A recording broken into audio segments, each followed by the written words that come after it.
Second order derivative complete করার পর আজকে আমরা একটা নতুন পার্টে এসে পৌঁছেছি। নতুন পার্ট বলতে কি সেটার জন্য একটুখানি বলি। সেটা হচ্ছে, দেখো, তোমাদের যে ক্লাস 12-এর যে ক্যালকুলাস পোর্শনটা রয়েছে সেখানে সেই টোটাল ক্যালকুলাসের সিলেবাসটাকে 4টে পার্টে ভাগ করা আছে, ঠিক আছে। প্রথম পার্টটা হচ্ছে ডিফারেন্সিয়েশন, যেটা আমরা অলরেডি কমপ্লিট করে ফেলেছি। তার মধ্যে ছিল limit, continuity, differentiation of first order, differentiation of second order, ঠিক আছে, অলরেডি কমপ্লিটেড। বেশ, সেকেন্ড পার্টে হচ্ছে আফটার ডিফারেন্সিয়েশন, তারপরে হচ্ছে তোমাদের ইন্টিগ্রেশন, ঠিক আছে। 5টা চ্যাপ্টার আছে ইন্টিগ্রেশনে টোটাল। তারপরে থার্ড পার্টটা হচ্ছে ডিফারেন্সিয়াল ইকুয়েশন বা অবকল সমীকরণ, ঠিক আছে। আর চতুর্থ পার্ট বা লাস্ট পার্টটা হচ্ছে অবকলনের বা অবকলন নয়, এই যে ক্যালকুলাস আমাদের এই পার্টটার প্রয়োগ, মানে অ্যাপ্লিকেশন অফ ক্যালকুলাস, ঠিক আছে। এই যে আমাদের যে অবকলন বিদ্যাটা বা সমাকলন বিদ্যা, এগুলো মানে ক্যালকুলাস যেটা, এগুলোর প্রয়োগ, অ্যাপ্লিকেশন পার্টটা। তো আমরা ফার্স্ট পার্টটা কমপ্লিট করার পর সেকেন্ড পার্ট ইন্টিগ্রেশনটা আমরা এখন করব না। কেন না, ইন্টিগ্রেশনটা আমি তোমাদের এইভাবে অনলাইন ক্লাসের মাধ্যমে করতে চাইছি না। ইন্টিগ্রেশন আমরা ব্যাচেতে ক্লাসে ব্যাচে মানে এখানে বসেই করব, কারণ ওটা আমি একদম A to Z থরলি করব, যাতে তোমরা যে কোনো ইন্টিগ্রেশন ধরে করতে পারো। Integration is too much expected. Okay, যাই হোক, সেটা অন্য ম্যাটার। তাই আমরা সেকেন্ড পার্টটা স্কিপ করে থার্ড পার্টে চলে এসেছি, যেটা হচ্ছে থার্ড পার্টটা নয়, ফোর্থ পার্টে, যে application of calculus. Application of calculus এই পার্টটা এখন করানো হয় না, সাধারণত পরের দিকেই হয়, কিন্তু যেহেতু আমরা এখন ইন্টিগ্রেশনে পৌঁছাতে পারছি না, তাই এই পার্টটা আমরা এখন করব। তো এখানে কি আছে দেখো, এই পার্টটার মধ্যে 5টা চ্যাপ্টার আছে, ঠিক আছে। তার মধ্যে প্রথম 4টে চ্যাপ্টার হচ্ছে ডিফারেন্সিয়েশনের অ্যাপ্লিকেশন, ঠিক আছে, অ্যাপ্লিকেশন অফ ডেরিভেটিভ, সেটা ফার্স্ট অর্ডার সেকেন্ড অর্ডার সব মিলিয়ে, ঠিক আছে। যা ডেরিভেটিভ আমরা এখনো পর্যন্ত শিখেছি, তার অ্যাপ্লিকেশন কোথায় কোথায় কাজে লাগানো হয়, এইরকম ব্যাপার, ঠিক আছে। আর লাস্ট যে চ্যাপ্টারটা, 5 নম্বর চ্যাপ্টারটা, সেটা হচ্ছে অ্যাপ্লিকেশন অফ ইন্টিগ্রেশন। তো ইন্টিগ্রেশন আমরা পড়িনি, তাই 5 নম্বর চ্যাপ্টারটা আমরা পরে পড়বো, আপাতত আমরা শুরু করি, ঠিক আছে। তো যাই হোক, এই অ্যাপ্লিকেশন পার্টের ফার্স্ট চ্যাপ্টারটা হচ্ছে, যেটা সম্বন্ধে তোমরা একটু পরিচিত আছো, সেটা হচ্ছে অন্তর্কলজের ব্যাখ্যা, ঠিক আছে। সিগনিফিকেন্স অফ ডেরিভেটিভ, মানে ডেরিভেটিভের গুরুত্বটা কি, ব্যাখ্যাটা কি, তাৎপর্য কি, ঠিক আছে, সিগনিফিকেন্সটা। এই চ্যাপ্টারটা তোমাদের 11-এ ছিল খানিকটা, এখানে আরো খানিকটা আছে, দুটো নিয়ে টোটাল সিগনিফিকেন্স। যাই হোক, তো এই চ্যাপ্টারটা আমরা শুরু করব। খুব ছোট্ট, খুব ইজি একটা চ্যাপ্টার। ক্লাস 11-এ 4টে পয়েন্টস মানে ফর্মুলা ওখানে আমি তোমাদের লিখিয়েছিলাম। এখানেও এই চ্যাপ্টারে 4টে ফর্মুলাই আছে, যেগুলোকে আমি বোর্ডে অলরেডি লিখে রেখে দিয়েছি। আগে সেইগুলো বলি, তারপর কি অঙ্ক আছে কি আছে শুরু করব। আবারও বলি, চ্যাপ্টারটা খুব ইজি, তবে কিছু অঙ্ক এই বইয়ের বাইরে থেকে করতে, মানে এই চ্যাপ্টারে স্পেসিফিক কিছু অঙ্ক আছে যেগুলো তোমাদের এসএনদের বইতে সব নেই, সেগুলো আমি তোমাদের পরে বলে দেবো বা করিয়ে দেবো, ঠিক আছে। আচ্ছা, চলো আমাদের এই চ্যাপ্টারে ঢোকা যাক। 4টে পার্ট আগের মতো এই ফর্মুলারও। প্রথমটা হচ্ছে, দেখো, 1 নম্বরে, এগুলো তোমরা সব খাতায় থিওরিটা ভালো করে লিখবে আগে, কারণ এখানে অনেক এক্সট্রা অঙ্ক করতে হবে, যেন পুরো চ্যাপ্টারটা খাতায় সুন্দর করে থাকে। ডিওয়াই ডিএক্স দ্বারা, ডিওয়াই ডিএক্স কি কি বৃত্তান্ত পরিচয় সব আমরা জেনে গেছি সবটাই। ডিওয়াই ডিএক্স দ্বারা y f(x) অপেক্ষকের x বিন্দুতে x এর সাপেক্ষে পরিবর্তনের হার বোঝায়। এই 1 নম্বর পয়েন্টটা তোমাদের পুরনো, এটা 11-এতেও ছিল, ঠিক আছে। 2 নম্বরে কি আছে দেখো, x ft হয়, মানে যদি ফাংশনটা t এর হয়, টাইমের হয়, তাহলে t সময়ে কোনো গতিশীল কণার বেগ v হবে dx dt, আর ত্বরণ হবে a dv dt বা d2s dt2। এই সেকেন্ড অর্ডার ডেরিভেটিভটা আমরা আগে জানতাম না, এখন আমরা শিখে গেছি, তাই এটা লিখতে অসুবিধা নেই কোনো আর। ত্বরণ মানে হচ্ছে বেগের পরিবর্তন, বেগ মানে হচ্ছে আবার সরণ বাই সময়, তাই সরণকে x কে যদি আমরা সেকেন্ড অর্ডার ডেরিভেটিভ করে দিই, আমরা ত্বরণ পেয়ে যাব, ঠিক আছে।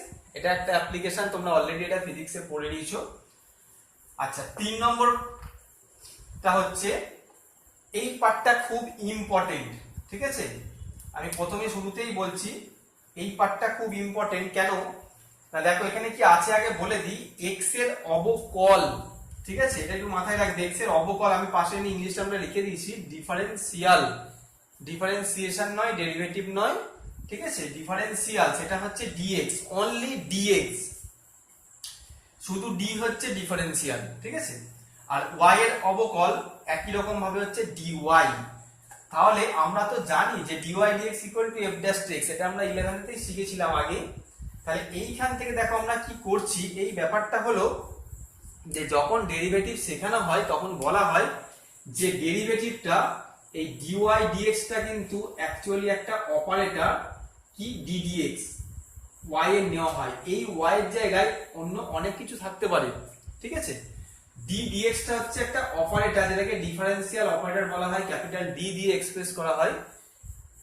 এই ডিফারেন্সিয়াল অপারেটরটা কিন্তু কোনো এই যে ডিওয়াই বাই ডিএক্স এইটা কিন্তু কোনো ভাগফল নয়, কিন্তু আমরা কোথাও কোথাও বোঝার সুবিধার জন্য ভেবে নিতাম। সেই জিনিসটা এখানে ব্যাখ্যা করব। দেখো আমি লিখেছি d y d x equal to f dash x, এখানে যদি আমরা এইটাকে যদি ভাগের মতো মনে করি তাহলে কোনাকুনি গুণ করলে d y d x equal to f dash x into d x পেলাম। এটা আমি বক্স করে রেখেছি কারণ এটা খুব কাজে লাগবে, এই কনসেপ্টটা রাদার খুব কাজে লাগবে। কোথায়, ওই যে বললাম আমি ক্যালকুলাসের তোমাদের 4টে পার্ট আছে, তার মধ্যে যে থার্ড পার্টটা ডিফারেন্সিয়াল ইকুয়েশন, সেইখানে আমি স্টার্ট করব তোমাদের এই কনসেপ্টটা দিয়ে। ওটা যখন করব তখন আমি এই কথা বলবো, এখানে জাস্ট তোমরা কনসেপ্টটা নিয়ে রাখো। সেটা হচ্ছে ডিফারেন্সিয়াল মানে এক্স এর ডিফারেন্সিয়াল ডিএক্স আর ওয়াই এর হচ্ছে ডিওয়াই, এই দুটোকে যদি আমরা অনুপাত করি সেটাই আমরা এফ ড্যাশ এক্স পাই। তাহলে এখানে অনুপাত করছি মানে আমরা ভাগফল হিসাবে দেখতে পাচ্ছি, সেটা কিন্তু ডেরিভেটিভ নয়, ডিফারেন্সিয়াল, সেখান থেকেই আসে ডিফারেন্সিয়াল ইকুয়েশন, অবকল সমীকরণ, ঠিক আছে। খুব ইম্পর্টেন্ট একটা পার্ট যেখানে আমরা ডিওয়াই ডিএক্স কে আলাদাভাবে ভাবতে পারি, সেই ফর্মুলা। আর 4 নম্বরটা তোমাদের এই ক্ষেত্রে এইচএসসি খুব একটা কাজে লাগবে না, তাই এর কোনো অঙ্ক আমি এখন করাবো না বা লাগেও না খুব একটা। ফর্মুলাটা কিন্তু একটু জেনে রাখবে। সেটা কি, দেখো আমি লিখেছি, ধরি এক্স এর ত্রুটি হচ্ছে ডেল্টা এক্স, ডেল্টা এক্স তোমরা আগে পড়েছো, বৃদ্ধি, এক্স এর বৃদ্ধি যেটা বলি আমরা, আর ওয়াই এর ত্রুটি হচ্ছে ডেল্টা ওয়াই। তাহলে ডেল্টা ওয়াই কে লেখা যায় d y d x into delta x. এই ফর্মুলাটা জেনে রাখবে, যদি কোনো কাজে লাগে এমসিকিউর ক্ষেত্রে বা কোনো ক্ষেত্রে তখন অ্যাপ্লাই করতে পারবে, ঠিক আছে। আচ্ছা, এই হচ্ছে এই চ্যাপ্টারের টোটাল ফর্মুলা। এবার আমরা অঙ্কগুলো করব। এখানে বেশ কয়েক রকমের অঙ্ক আছে এবং কিছু ভ্যারাইটিস টাইপেরও অঙ্ক আছে। চলো আগে কিছু শর্ট টাইপগুলো দেখে নেওয়া যাক, তারপর কয়েকটা বড় অঙ্ক করব। তবে এখানে শর্ট কোশ্চেনের থেকে বা শর্ট টাইপের থেকে কিন্তু বড়গুলো বেশি ইম্পর্টেন্ট। কোনগুলো ইম্পর্টেন্ট বা কি সেগুলো আমি পরে বলে দেব। চলো আগে শুরু করি।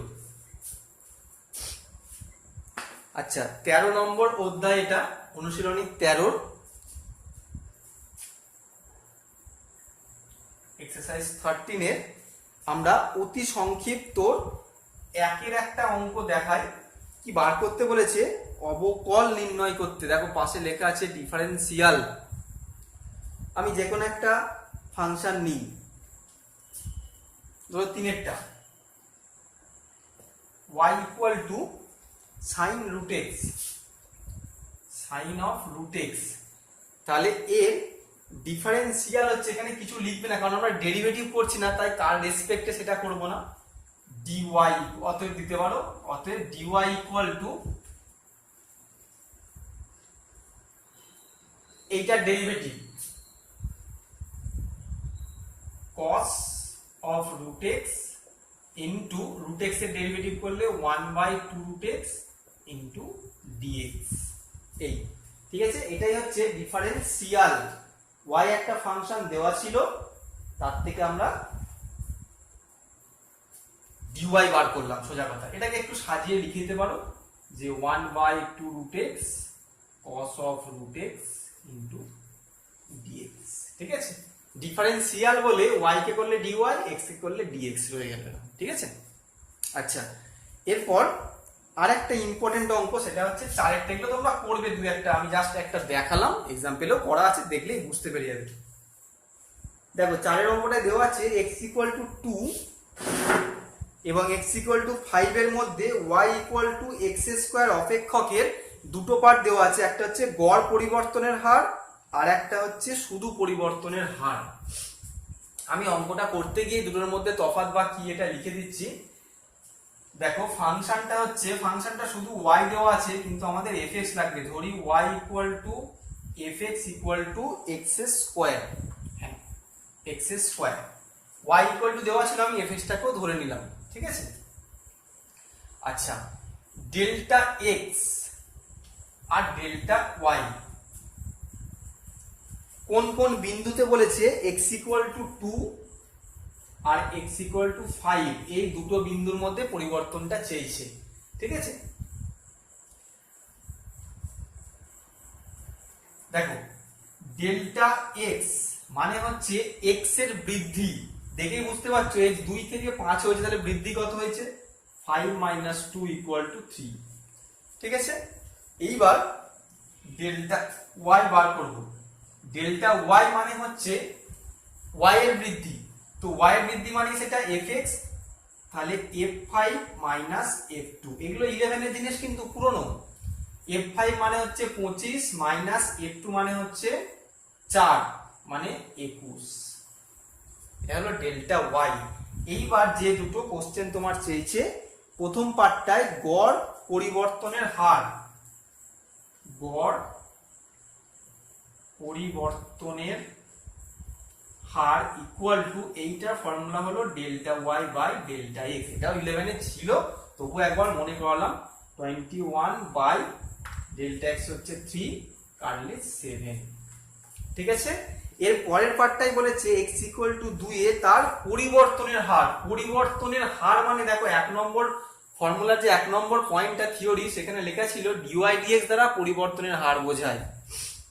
তাহলে পরিবর্তনের হার করতে গেলে dy dx বার করতে হবে। তাহলে y টাকে আরেকবার লিখে নিই, differentiating with respect to x। এই লাইনটা ছোট হোক বড় হোক যেখানেই হোক অবশ্যই লিখবে, কিন্তু বারবার বলছি। তাহলে dy dx ইকুয়াল টু একেবারে করে দিই 2x, ঠিক আছে। তাহলে অতএব এখানে লিখে দিচ্ছি উত্তরটা। অতএব x ইকুয়াল টু 2 বিন্দুতে পরিবর্তনের হার equal to dy by dx at x equal to 2, তার মানে 2 into 2 equal to 4। এই একটা হচ্ছে গড় পরিবর্তনের হার, সেটা মানে delta y by delta x, আর একটা হচ্ছে পরিবর্তনের হার মানে dy dx। যদি কোনো বিন্দুতে বলে সেই বিন্দুতে বসিয়ে দেবে, ঠিক আছে। আচ্ছা, নেক্সট অঙ্ক।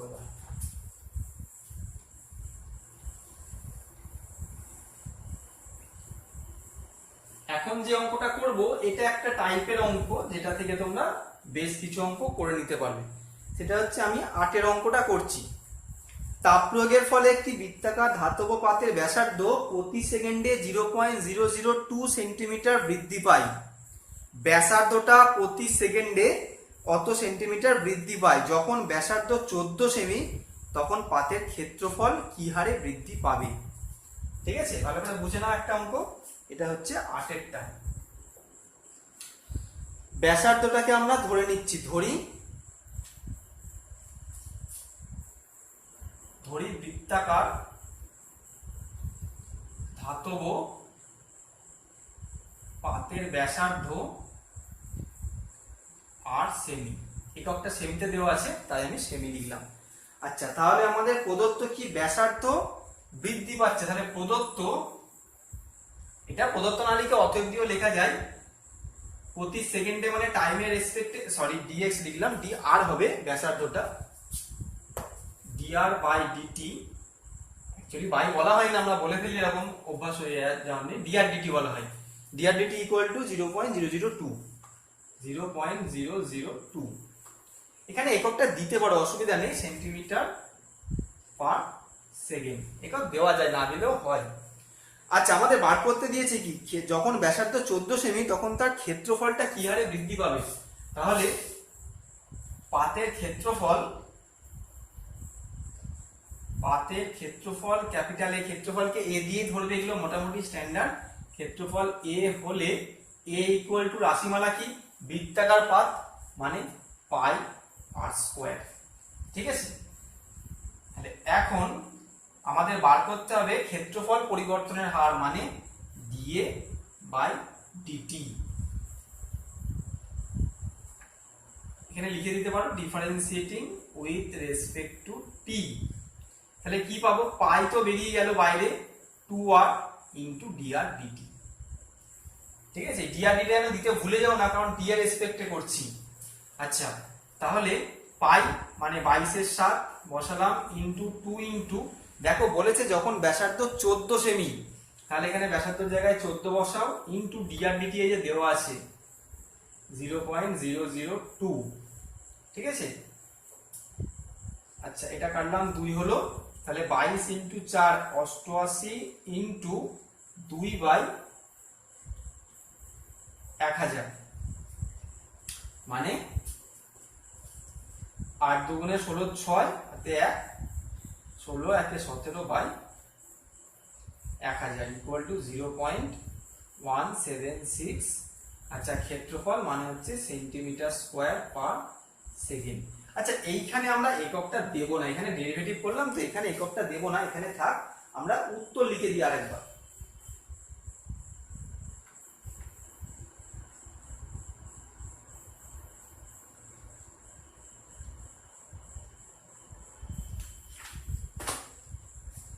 উত্তর লিখে দিই, অতএব ক্ষেত্রফল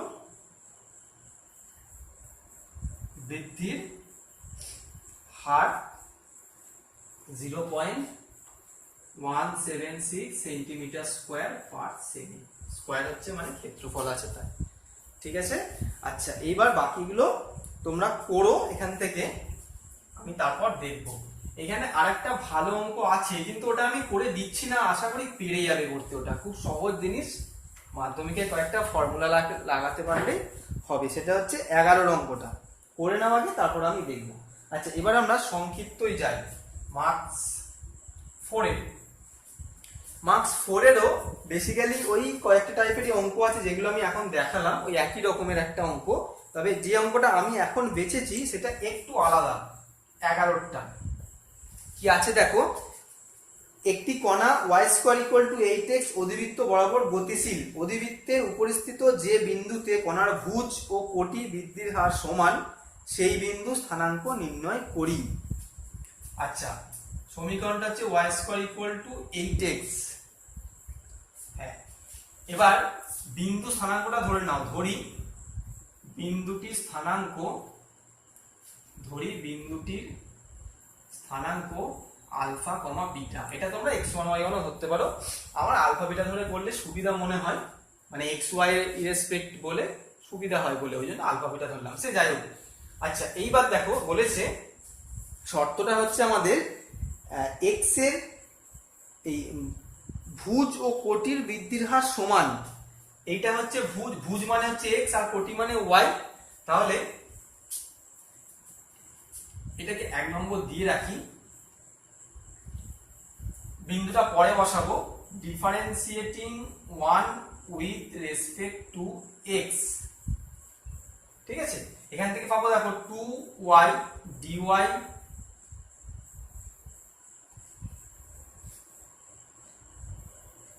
আচ্ছা, বৃদ্ধির হার, সরি এখানে বৃদ্ধির হার x নয় t হবে, সময়ের সাপেক্ষে পরিবর্তন হয়।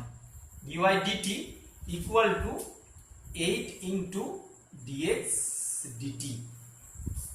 ঠিক আছে, এইবার বলে দেওয়া আছে যে ভুজের বৃদ্ধির হার মানে dx dt আর কোটির বৃদ্ধির হার dy dt এরা সমান। তাহলে যে কোনো একটা পুট করো, বা 2y into dx dt equal to 8 into dx dt। এখানে লিখে দিতে পারো প্রদত্ত dx dt equal to dy dt। তাহলে এটা কেটে গেল, y এর মান হলো 4, y এর মানটা পেয়ে গেলাম। ঠিক আছে, তাহলে y এর মান পেয়ে গেলে, আচ্ছা বিন্দুটি স্থানাঙ্ক ধরেছে তো, এগুলোতে বিন্দুটি আমরা একেবারেই বার করে দিই, বিন্দু স্থানাঙ্ক ধরে কাজ নেই আর, এখানে থাক, এটা দরকার নেই। এটা আলফা বিটা, এটা বিন্দুটা স্থানাঙ্ক ধরে করলে ভালো হতো বলে dy dx dt তে আলফা বিটা বসাতে হতো, dx dt তে বসাতে হতো, দিয়ে এটা বিটার মান 4 হতো। দরকার নেই, এমনি করলেই হবে, থাক। তাহলে নম্বর থেকে পাই,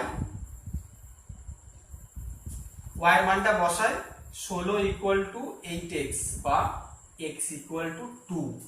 অতএব নির্ণেয় বিন্দুটির স্থানাঙ্ক 2,4। এই আলফা বিটা ধরে করার দরকার নেই, ওটা করলে অযথা বড় হবে, এখানে আবার বসাতে হবে, এভাবে করলেও হবে, অসুবিধা নেই। আচ্ছা, এটা হলো বিন্দুরা স্থানাঙ্ক 11টা আমি করে দিলাম। এইবার এখান থেকে আমি পরে বলে দিচ্ছি তোমরা কোন কোনগুলো করবে, এখানে কিছু ত্রুটি ফুটি অঙ্ক বা কয়েকটা জিনিস আছে সেগুলো বাদ থাকবে, আমি তোমাদের পরে জানিয়ে দিচ্ছি তোমরা কোন কোন অঙ্কগুলো করবে, ঠিক আছে। আচ্ছা, এরপরে হচ্ছে এই চ্যাপ্টারের যে মেন ইয়েটা আমি বলছিলাম যে বড় অঙ্কগুলো, এই বড় অঙ্কগুলো মানে দীর্ঘ অঙ্কগুলো একটা আমি তোমাদের অনুশীলনী থেকে দেখে করাচ্ছি। এখানে অনুশীলনীতে খুব বেশি অঙ্ক আছে, অঙ্ক অনেক দেওয়া, কিন্তু ওগুলো সব করতে লাগবে না, যেগুলো তোমাদের কাজে লাগবে বা পরীক্ষা পারপাসের জন্য মেনলি সেইগুলোর মধ্যে বেশি নেই। উদাহরণে কিছু অঙ্ক আছে, আমি পরে সব বলে দিচ্ছি, গ্রুপে দিয়ে দেবো, দাগ দিয়ে দেবো বা বলে দেবো। একটা অঙ্ক আমি করে দেখাই, সেটা হচ্ছে দীর্ঘর 9 অঙ্কটা। এই অঙ্কটা খুব ইম্পর্টেন্ট, 5 মার্কসের 9টা অঙ্কটা আমি একটু পড়ছি। 6 ফুট লম্বা এক ব্যক্তি 15 ফুট উচ্চ একটি আলোকস্তম্ভের পাদদেশ থেকে ঘন্টায় 3 মাইল বেগে সরে আসে। তাহলে দুটো কোশ্চেন চেয়েছে, তার ছায়ার দৈর্ঘ্য কি হারে বৃদ্ধি পাবে আর ছায়ার দূরবর্তী প্রান্ত কত বেগে গতিশীল হবে। ঠিক আছে, এটার জন্য একটা ছবি আঁকতে হবে। ছবিটা আমি এখানে একটু ছোট করে আঁকি।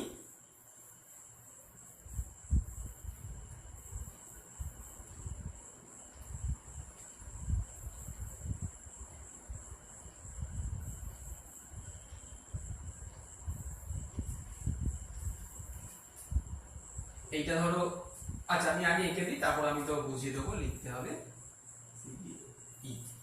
এইটা, ঠিক আছে। আচ্ছা, তাহলে অঙ্কটা শুরু করি। এটা আমি আগে করে দিই, দেখো করতে করতে কতটা বুঝতে পারো, তারপর না হলে আবার বলো। ধরি একটু বড় হবে,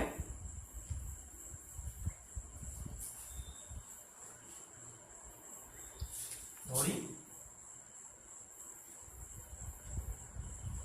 আলোক স্তম্ভ, একটু এই অঙ্কগুলো একটু লেখা অঙ্ক টাইপের, একটু লিখে লিখেই করবে। ধরি আলোক স্তম্ভ না কি বলেছে, হ্যাঁ আলোক স্তম্ভ। ধরি আলোক স্তম্ভ equal to AB equal to, ওটা কত দেওয়া ছিল, 15 ফিট, 15 ফিট, তাই তো, এখানে লিখে দিই 15 ফিট, আর এটা 6 ফিট দেওয়া ছিল। আচ্ছা, আর সিডিটা হচ্ছে ব্যক্তি, ব্যক্তি ইকুয়াল টু সিডি, এটা হচ্ছে 6 ফিট। কোন অবস্থানে আমি একটু পরে বলছি, ঠিক আছে। আরো ধরি, এগুলো কিন্তু একটু লিখে বুঝিয়ে বুঝিয়ে করতে হবে, যেটা আমি লিখে দিচ্ছি এখানে। আরো ধরি, দেখো বলেছে অঙ্কটা আমি পড়ে দিয়েছি একবার। এইটা হচ্ছে একটা আলোক স্তম্ভ, এইখান থেকে একটা ব্যক্তি যাত্রা, ব্যক্তিটা 6 ফুট লম্বা, যাত্রা শুরু করে ওইদিকে এগোচ্ছে, মানে আলোক স্তম্ভ থেকে দূরে সরে যাচ্ছে। তাহলে তার ছায়ার দৈর্ঘ্য তো পড়বে, যত দূরে যাবে তত ছায়ার দৈর্ঘ্য বৃদ্ধি পাবে। তাহলে ছায়ার দৈর্ঘ্য কত পরিবর্তন হবে, মানে বৃদ্ধি পাবে। আর এই যে দূরবর্তী প্রান্তটা, এই যে বিন্দুটা কতটা হারে দূরে সরে যাচ্ছে, সেই দুটো তোমাদের বার করতে হবে, ঠিক আছে। তাহলে আরো ধরি যে বি বিন্দু থেকে, আচ্ছা লিখে দিই, বি বিন্দু থেকে যাত্রা শুরু করে, এই যে এখান থেকে যাত্রা শুরু করলো, ধরলাম টি ঘন্টা পর, ওটা ঘন্টায় দেওয়া আছে, এটা টি ঘন্টা পর সিডি অবস্থানে এসছে, ঠিক আছে। তাহলে বি বিন্দু থেকে যাত্রা শুরু করে টি ঘন্টা পর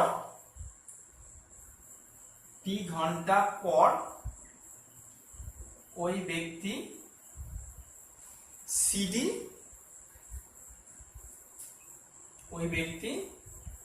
সিডি, অবস্থানে আসে, ঠিক আছে। টি ঘন্টা পর এলো।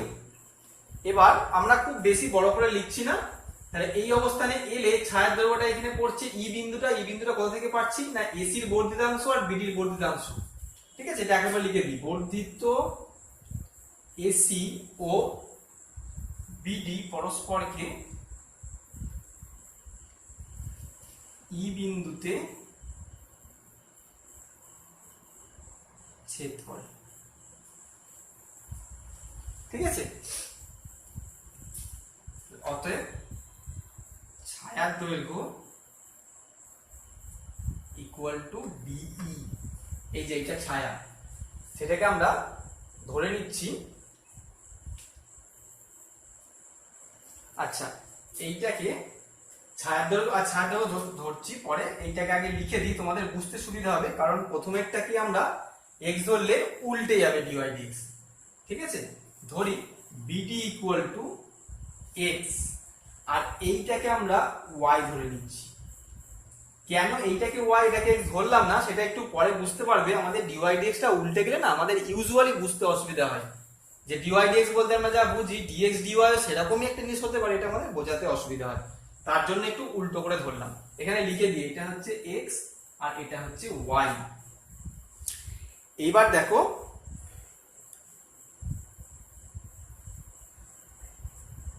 এক্স ওয়াই ধরলাম, এবার ব্যক্তির বেগ এখানে লিখে দিই, নাহলে একটু অসুবিধা হবে।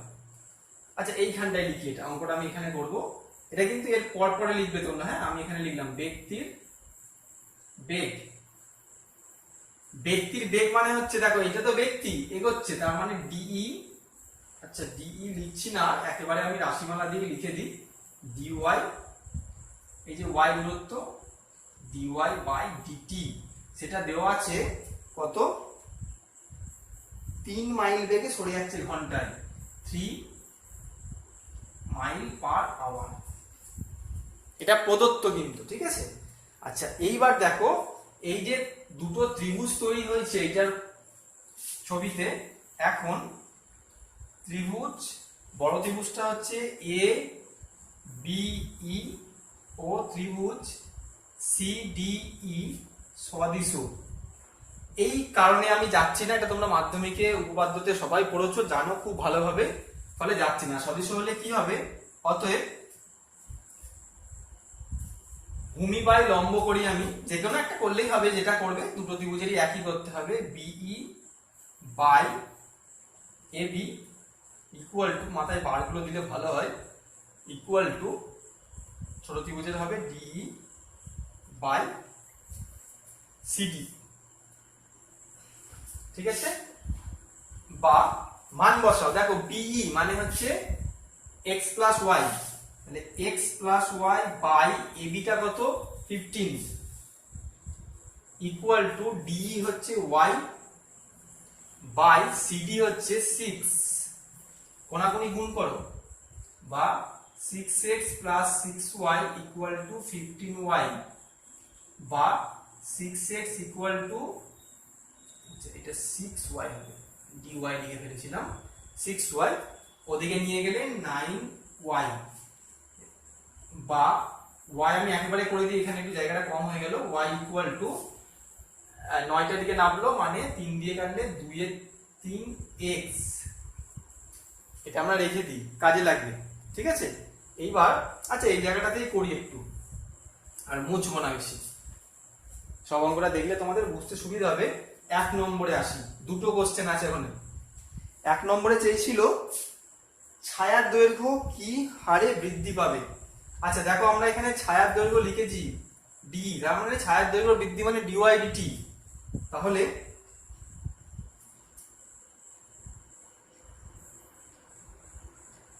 ছায়ার দৈর্ঘ্য বৃদ্ধি equal to dy dt equal to, এটা একেবারে করে দিতে পারো, অ্যাপ্লিকেশন পার্ট, ছোট জিনিসের জন্য না লিখলেও হবে। দেখো 2 এর 3 ইনটু ডিএক্স ডিটি।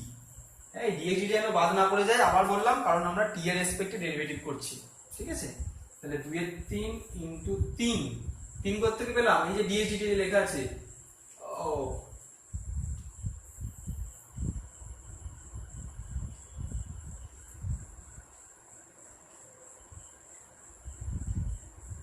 ব্যক্তির বেগ ডিওয়াই কেন ডিএক্স হবে, এখানে মিস্টেক হয়ে গেছিল। ব্যক্তিরা তো এখানে হাঁটেনি, এইটুকু হেঁটেছে, এইটুকু দূরত্ব অতিক্রম করেছে টি ঘন্টায়। ঠিক আছে, লেখা আছে বি বিন্দু থেকে যাত্রা শুরু করে টি ঘন্টা পর সিডি অবস্থানে এসছে, ঠিক আছে, এটা একটু মিস্টেক হয়েছিল, ডিএক্স ডিটি এখানে বসাতে গিয়ে বুঝতে পারলাম। আচ্ছা ঠিক আছে, ব্যক্তিরা তো এইটুকু দূরত্ব অতিক্রম করেছে, যাই হোক 3 3 কেটে গেল, তাহলে 2। আচ্ছা উত্তর আমি এখানে লিখে দিচ্ছি একেবারে, তাহলে মাইল পার আওয়ার, ঠিক আছে। 2 নম্বরটা, আচ্ছা 2 নম্বরে কি চেয়েছিল, ছায়ার দূরবর্তী প্রান্ত কত বেগে গতিশীল। ছায়ার দূরবর্তী প্রান্ত, এখানটা ধরবে না, আচ্ছা চেষ্টা তো করি। ছায়ার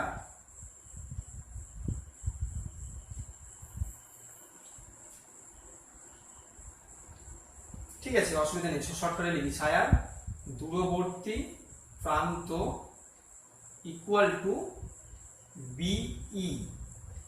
বিই মানে হচ্ছে x plus y, x plus y, তাহলে এক্স প্লাস ওয়াই এর মান হচ্ছে যে বার করেছি 2/3x। এটা বুঝতে পারলে তো, দূরবর্তী প্রান্ত মানে ছায়া, ছায়াটা কার করেছে, আলোক, এটা তো আলোক স্তম্ভ, এটা ব্যক্তি, তাহলে এই হচ্ছে ছায়ার দূরতম প্রান্ত।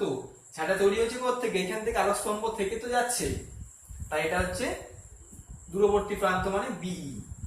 আচ্ছা 2/3x যোগ করলে হচ্ছে 5/3x। এবার এটাকে ডেরিভেটিভ করতে হবে। আচ্ছা আমি এখানে শর্টকাটে করে দিচ্ছি, ঠিক আছে, তোমরা একটু করবে তো তখন ঠিক করে নিও। তাহলে অতএব, আচ্ছা এখানে আবার নাম দিইনি, বি লিখেছি, ডি দিয়ে এমনভাবে লিখলে ভালো লাগবে না দেখতে। তাহলে এক কাজ করি, ওখানে লিখেছিল দূরবর্তী প্রান্ত কত বেগে গতিশীল, তাহলে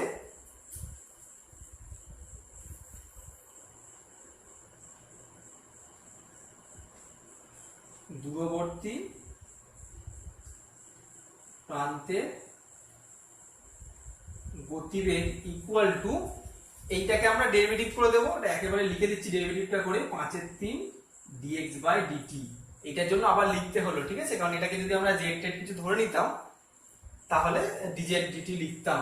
যাই হোক, তাহলে 5/3 ইন্টু 3 কেটে গেলে 5, সেই একই মাইল পার আওয়ার, ঠিক আছে। একটু ছোট করে করলাম শেষ অংশটা। এই টাইপের কিছু কিছু অঙ্ক আছে, এই অঙ্কটা অনেকবার এসছে, অঙ্কটা খুব ইম্পর্টেন্ট। এবার এইখান থেকে দেখো, এখানে দুটো পার্ট আছে, কোনো একটা পার্ট থাকতে পারে, অন্য কিছু একটা থাকতে পারে, বা এই অঙ্কের আধারে অন্য কিছু একটা দিতে পারে, এরকম আরো কতগুলো টাইপ আছে যেগুলো আরো বেশি বড় বড় অঙ্ক। যদি ওগুলো আমি বোঝালে কোনোভাবে সুবিধা হয়, আমি দেখছি কি করা যায় ওগুলো। আর এরপরে এই চ্যাপ্টারে তোমাদের অনুশীলনী আর একটা খুব ইম্পর্টেন্ট অঙ্ক আছে, সেটা হচ্ছে 17টা, খুব ইম্পর্টেন্ট। মানে এই চ্যাপ্টার থেকে যদি একটা অঙ্ক পিক করতে হয় তাহলে ওই 17 অঙ্কটাকে তুলতে হবে, ঠিক আছে। কিন্তু ওই অঙ্কটা আমরা এখন এই মুহূর্তে করছি না, ওটার জন্য জায়গা রেখে দেবে, বরাদ্দ জায়গা রেখে দিও, পরে করব। তার কারণটা হচ্ছে ওই অঙ্কটা করতে গেলে, মানে অঙ্কটা ইন্টিগ্রেশন যদি আমরা ইউজ করি খুব সহজে হয়ে যাবে, কিন্তু আমরা ইন্টিগ্রেশনটা এখনো করিনি, কেননা এর আগে আমি ইন্টিগ্রেশন করিয়ে দিই, তাই অঙ্কটা করাতে অসুবিধা হয় না, কিন্তু এখন করালে তোমরা বুঝতে পারবে না, বা আমি চাইছি না সেটা, তাই ওই অঙ্কটা এখন থাক, ওটা আবার পরে এক সময় করিয়ে দেবো, যখন রিভিশন হবে বা ইন্টিগ্রেশন শেষ হলেই মনে করলেই করিয়ে দেবো, ঠিক আছে। কিন্তু ওটা খুব ইম্পর্টেন্ট অঙ্ক। আর আবারও বলছি শেষ করার আগে যে এই টাইপের আরো অনেক কটা অঙ্ক আছে যেগুলো আমি তোমাদের পরপর দিয়ে দেব, ওইগুলো তোমরা খুব ভালো করে খাতায় লিখে তৈরি করে রাখবে, ঠিক আছে। বেশ, ছোট চ্যাপ্টার ব্যাখ্যা অন্তঃকরণে আমরা শেষ করলাম এখানে। এবার তোমাদের কাজ।